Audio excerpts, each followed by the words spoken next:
Señoras y señores, amigas y amigas televidentes, ¿qué tal? Bienvenidos a este espacio de CNC Opinión Regional, ubicados desde el municipio de Circasia, finalizando, digamos, una semana que ha sido positiva, o no una semana, sino un puente festivo más bien, positivo para las empresas y los empresarios que se dedican a atender este renglón de la economía. Hoy precisamente vamos a hablar de economía con una persona que nosotros queremos aprovechar su experiencia, su conocimiento para que nos oriente hacia dónde enfocar el desarrollo del departamento del Quindío para que haya crecimiento y ese crecimiento se refleje en generación de empleo.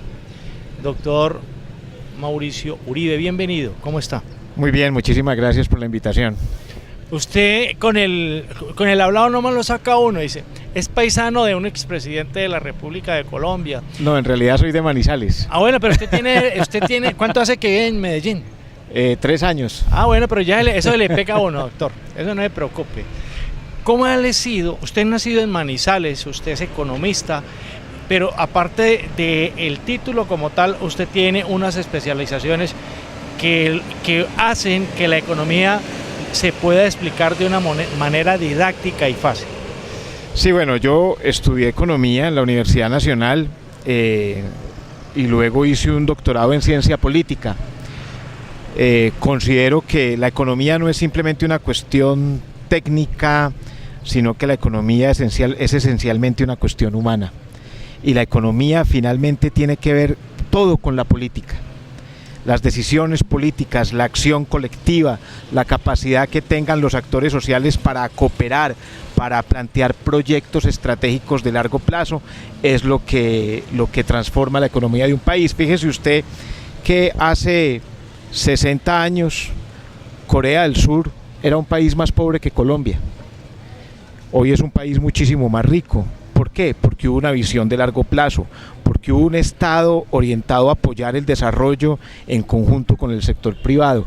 Y eso no surgió de una fórmula mágica ni de un modelo de equilibrio general, sino de una decisión política de la sociedad de Corea del Sur, que por supuesto fue facilitada por una coyuntura propia de la Guerra Fría, en la que contó con la colaboración de los Estados Unidos para ello, pero fundamentalmente fue una decisión política la que moldeó el desarrollo de Corea del Sur. Entonces la economía y la política son dos cosas estrechamente relacionadas y no podemos dejarle la economía simplemente a los técnicos o a los tecnócratas. La economía es un asunto público.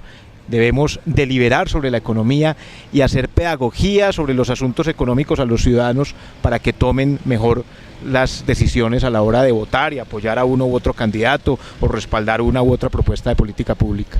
Pero usted no sabe que lo que usted nos acaba de decir va en contra de lo que somos hoy en día.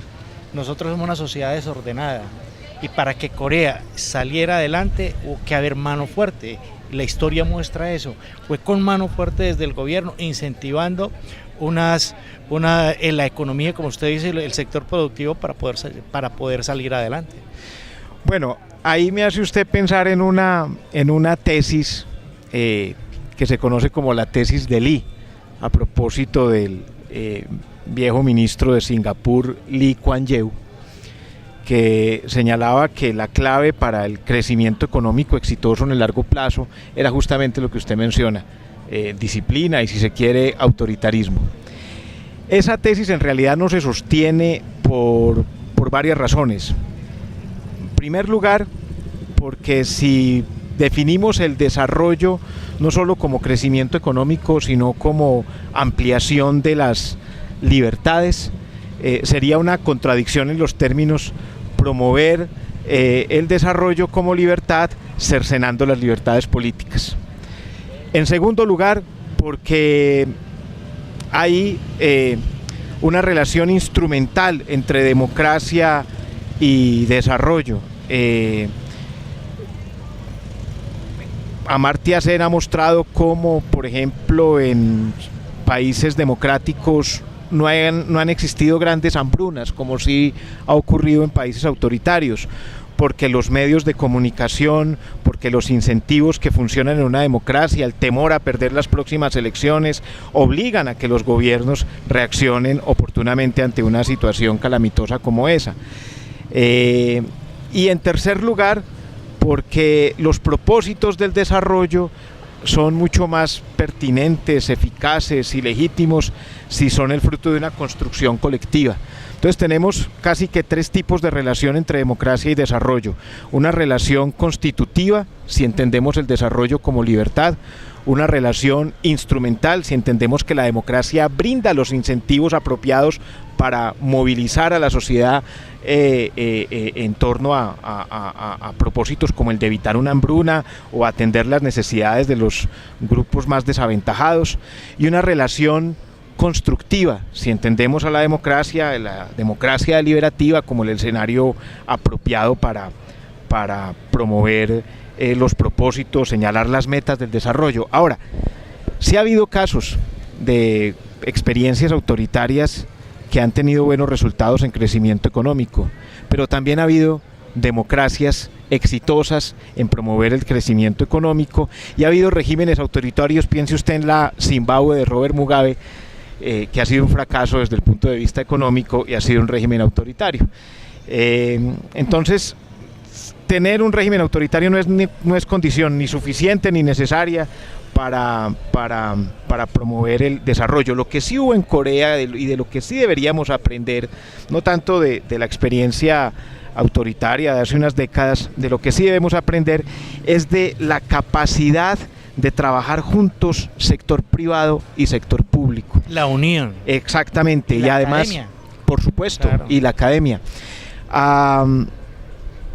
Hubo en Corea políticas de promoción del desarrollo, sí, algo parecido a lo que aquí tuvimos como los certificados de reembolso tributario o el decreto 444 del 67, políticas de promoción del desarrollo, pero ahí sí hubo una cosa interesante y es que hubo promoción y disciplina, es decir, hubo zanahoria y garrote, en el sentido de que aquellos empresarios que no cumplieran con las expectativas señaladas en los planes acordados por el gobierno, pues simplemente perdían acceso a todos esos incentivos.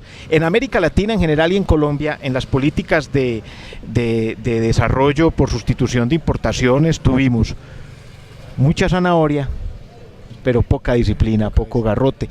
Y cuando me refiero a garrote me refiero a Autoridad. la capacidad del Estado autoridad. para combatir los comportamientos rentistas que a veces se enquistan en la economía, ¿cierto? Nosotros necesitamos aliarnos con los empresarios modernos, innovadores y ser muy estrictos con aquellos que en realidad no son empresarios, sino que obtienen ventajas monopólicas, rentistas, que usan la política para aumentar sus ganancias personales y no que usan sus negocios para promover el desarrollo y mejorar la calidad de vida de la población.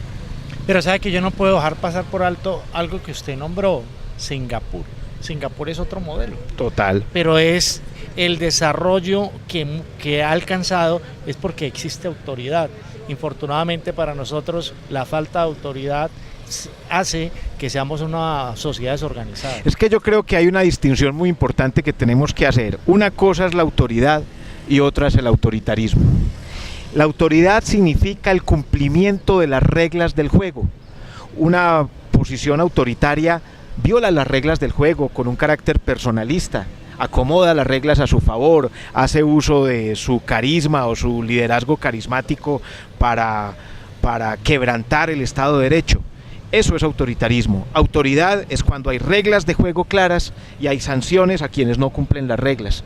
Pero para que exista autoridad tiene que haber lo que los economistas y politólogos llaman, en inglés la palabra es accountability, que no tiene una traducción literal al español, pero que podríamos entenderla como rendición de cuentas. Es decir, los ciudadanos vigilantes todo el tiempo sobre lo público. Solo la vigilancia activa de los ciudadanos puede contribuir a que las reglas funcionen, a que las reglas se cumplan.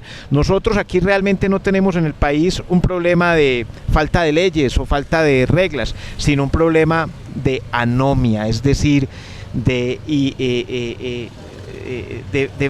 falta de disposición de los ciudadanos para cumplir las normas, y falta de disposición de los ciudadanos, no solo para cumplir las normas, sino también para vigilar a aquellos sobre quienes han depositado la confianza en el sector público, para obligarlos a que ellos también cumplan las reglas y cumplan las normas. Es un problema que los economistas tienen muy claramente identificado, y es el papel de las instituciones en el desarrollo económico. Tal vez, Pedro, lo que usted menciona como la importancia de la autoridad, lo podemos leer desde el punto de vista de la importancia de las instituciones, de buenas instituciones en el desarrollo económico, y creo que aquí en nuestro eje cafetero es algo que nos falta, instituciones de calidad, sobre todo instituciones públicas de calidad. A ver, doctor, uno no puede desaprovechar su presencia en el departamento del Quindío para ampliar conceptos o para que de una forma didáctica la gente conozca qué es la filosofía del neoliberalismo, qué es el consenso de Washington.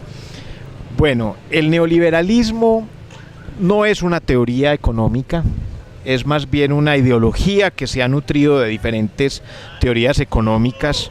Se ha nutrido, por ejemplo, de elementos de la teoría neoclásica, que es la teoría sobre los mercados, pero uno puede decir que una gran diferencia entre teoría neoclásica y neoliberalismo es que la teoría neoclásica es una teoría que busca explicar el funcionamiento del mercado, mientras que el neoliberalismo es una ideología que promueve una visión mercadocéntrica de la sociedad. El neoliberalismo, digamos, cuando el Estado de bienestar keynesiano, que decía, bueno, el Estado tiene que invertir en bienes públicos, el Estado tiene que intervenir en la gestión macroeconómica, entró en crisis. Cuando entró en crisis... O sea, que el Estado debe prever. Exacto, un Estado proveedor, un Estado no solo regulador, sino proveedor, el Estado providencia, sí. ¿Cierto? Entró en crisis. Muchos ideólogos y pensadores neoliberales y economistas importantes vinculados a las instituciones financieras internacionales, Banco Mundial, Fondo Monetario Internacional, Organización Mundial del Comercio, encontraron la oportunidad para decir: tenemos que pasar de una política en la que el Estado es el protagonista a una política que privilegia la resolución de los problemas por la vía del mecanismo de mercado. Eso lo resumió muy bien. ¿Regulando el mercado o no? Claro, pero lo que se olvida, no, desregulando el mercado. Eso lo resumió muy bien Ronald Reagan cuando tomó posesión en el 81 y dijo: es que el gobierno no es parte de la solución, el gobierno es parte del problema. Entonces, ahí, digamos, se promovieron una serie de reformas, el consenso de Washington.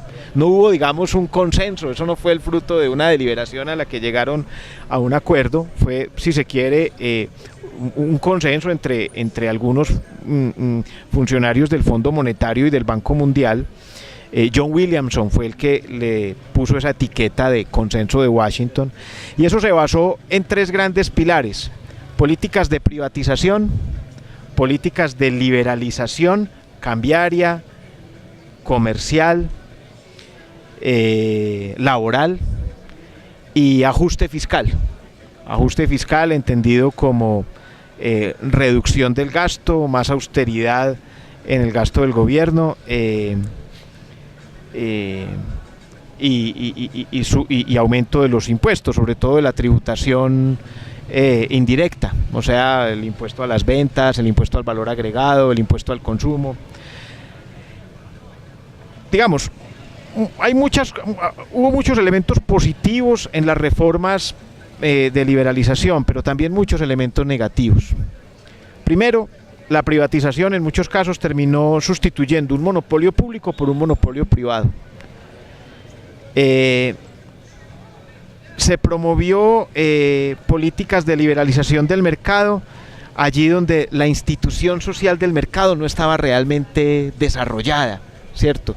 Donde no existía o donde no existe algo central para el buen funcionamiento de los mercados, que es la competencia. Entonces, liberalización en un escenario que no es de competencia hace que perdamos ese elemento regulador que existe sobre los mercados, que es la competencia. Y encontramos más bien oportunidad de enriquecimiento. Carlos Slim, el gran magnate mexicano, hizo su fortuna gracias a los programas de privatización de Carlos Salinas de Gortari a comienzos de los 90 en México. Entonces eso no fue orientado a fortalecer el mercado, sino orientado a fortalecer monopolios privados, ganancias que se hicieron no con base en la innovación, sino con base en la posibilidad de acordar con el gobierno condiciones apropiadas para la compra de las empresas, ¿cierto? Y la flexibilización laboral, que también se ha ido expresando en estas 3 últimas décadas en una pérdida de la participación del salario en el ingreso nacional en casi todos los países de América Latina. Había cosas que desmontar, había instrumentos que ya eran obsoletos, pero creo que las reformas del Consenso de Washington en general no pasan el examen. El crecimiento económico de América Latina no se debió a las reformas del Consenso de Washington, sino al auge de los productos primarios, los commodities, pero en términos de crecimiento económico, redistribución del ingreso y disminución de la pobreza, el balance ha sido más bien negativo. Este es Opinión Regional a través de CNC. El tema económico de verdad y de macroeconomía, porque esto es macroeconomía, es complejo. Pero vamos a desmenuzar a través de nuestro invitado lo que concierne a nosotros y su presencia en esta parte del país. Ya retornamos.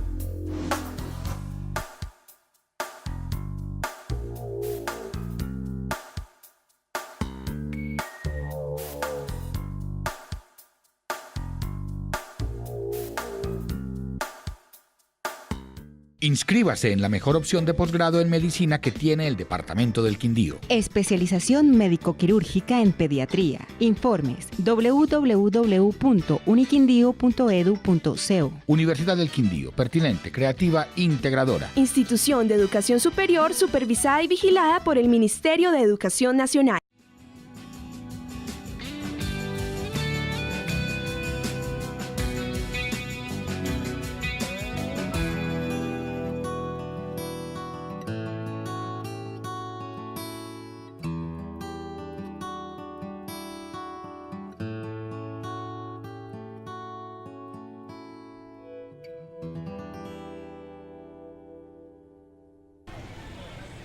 Retornamos en CNC Opinión Regional con el economista Mauricio Uribe.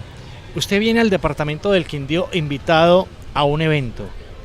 Se está celebrando los 50 años de la Sociedad de Economistas del Quindío. A una conferencia. ¿Cuál es el tema de su conferencia? Es cómo evitar la transición hacia una paz violenta, promoviendo un estilo de desarrollo más productivo y más equitativo. Bueno, nosotros tenemos algo en común. Usted es de Manizales y esto perteneció a Caldas y anteriormente pertenecimos al Gran Cauca. ¿Cuál es la diferencia entre las dos ciudades económicamente? Manizales, Pereira y Armenia. Pues lo estábamos conversando hace un rato. Manizales es una ciudad también pequeña que se ha orientado a consolidarse como una ciudad universitaria, ¿cierto? Creo que ahí ha encontrado un nicho apropiado. un nicho económico, de proyección hacia el país apropiado.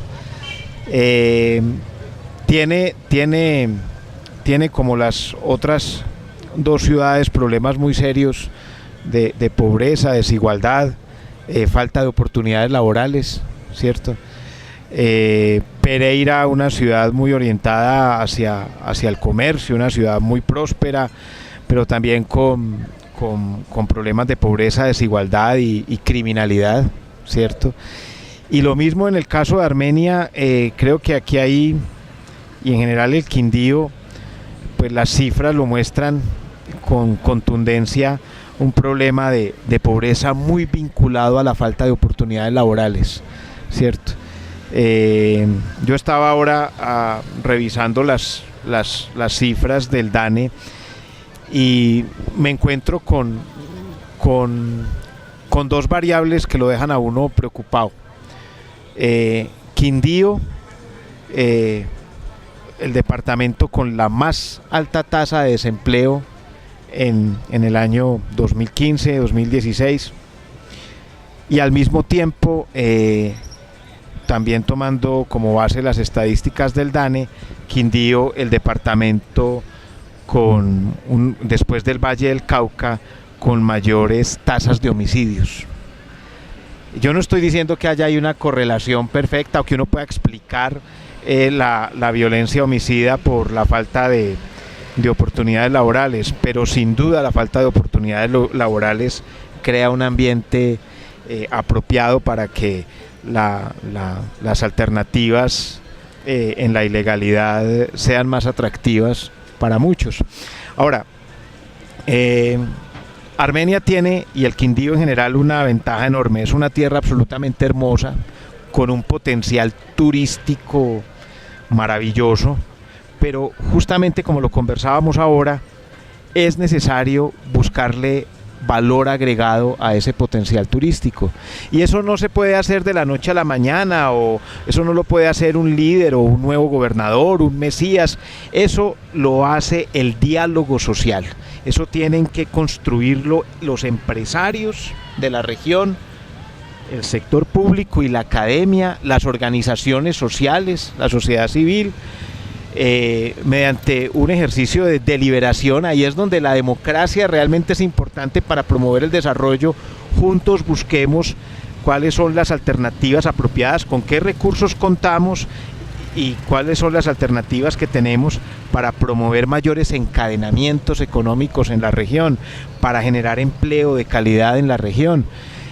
Otra cifra que yo veía ahora y que me preocupa muchísimo es la tasa de subempleo, y en particular cómo ha crecido en los últimos años el subempleo relacionado con empleos considerados inadecuados por competencias.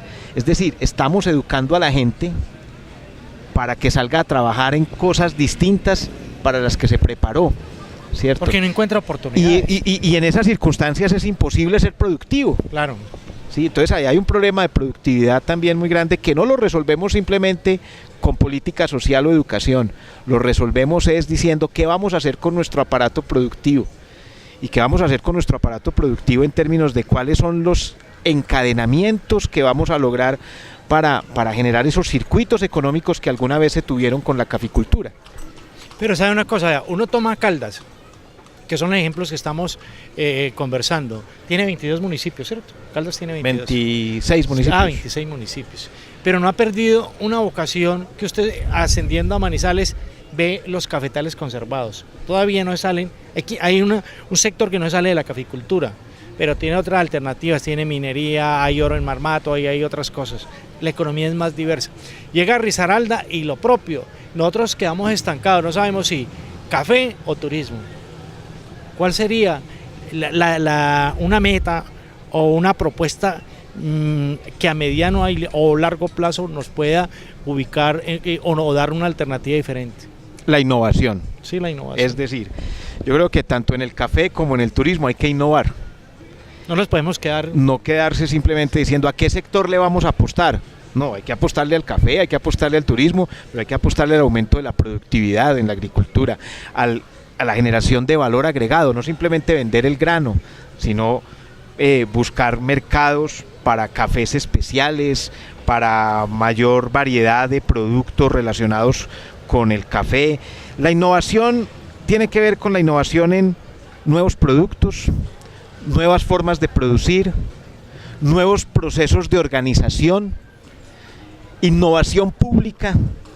Entonces yo creo que no se trata simplemente de apostarle a uno u otro sector, sino de generar una cultura de innovación a través del diálogo entre sector público y sector privado.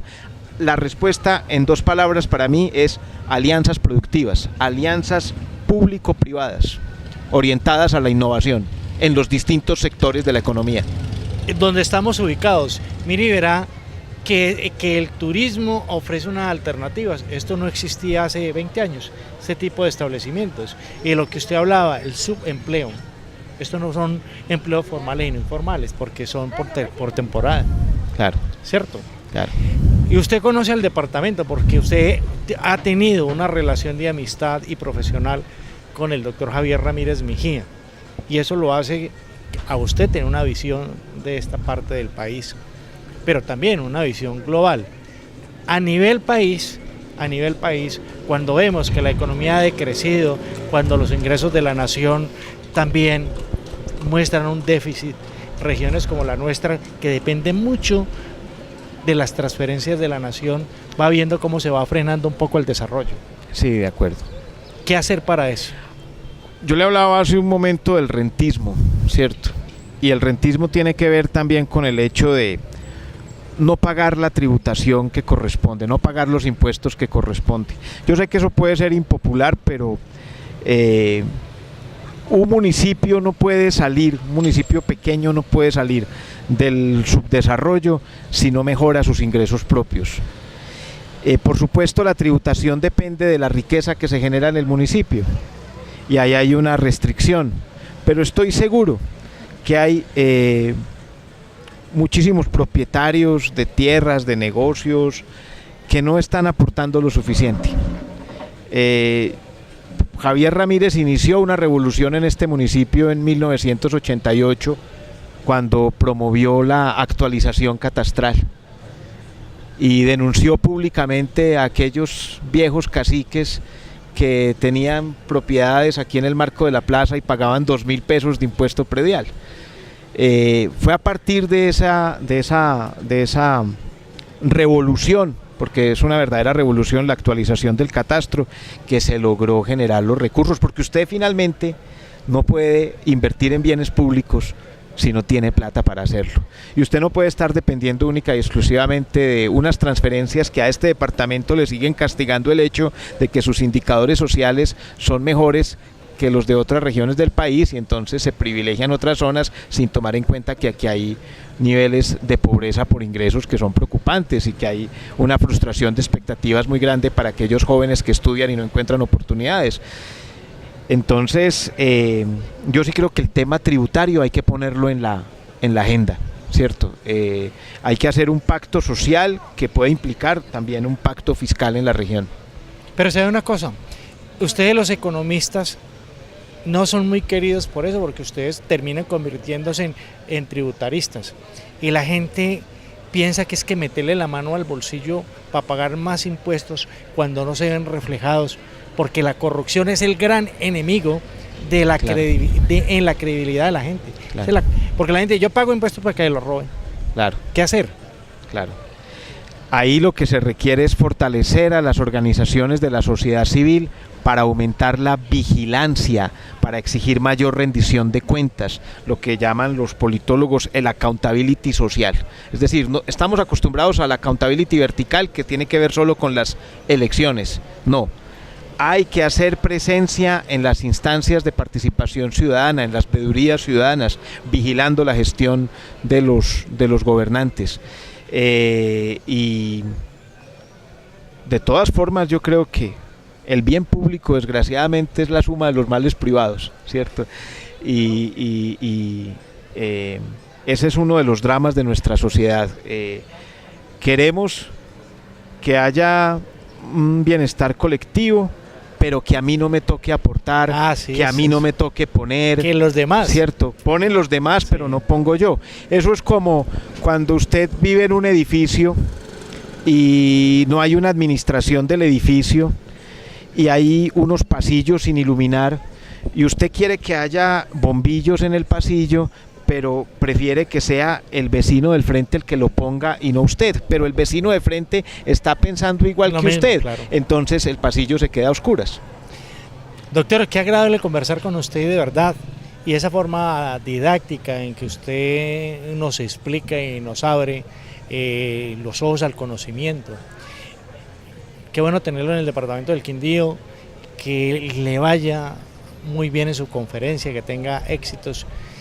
Y seguiremos conversando, porque claro que estos sí. Temas económicos son apasionantes. Claro que sí, una charla muy agradable, muchísimas gracias. A ustedes muy amables, muchas gracias, no olviden. Él viene, ¿cuándo es la conferencia a propósito? Mañana a las 2 de la tarde. En el Centro de Convenciones, 50 años de la Sociedad de Economistas del Departamento del Quindío. Y valdría la pena de verdad, aquellos estudiantes de economía, aquellos estudiantes de contaduría o hasta los abogados. Es que los abogados deberían de tener al menos un conocimiento incipiente de lo que es la economía, no lo básico, sino hacia dónde vamos. Para que todo ciudadano lo debe tener. Sí, porque hay un curso, doctor, que dice seminario de economía para no economistas, ¿cierto? Eso es muy importante. Que le abren a uno o le muestran qué es realmente la economía y los términos que se utilizan. Porque buena parte de las discusiones políticas fundamentales en una sociedad tienen que ver con la economía, y si el ciudadano no sabe nada de economía, no puede tomar buenas decisiones. A ustedes muy amable, no olviden, mañana en el Centro de Convenciones. ¿Qué hora? ¿A las 3 de la tarde? 2. A las 2 de la tarde. Muy amable, muchas gracias. Gracias por dejarnos ingresar a sus hogares.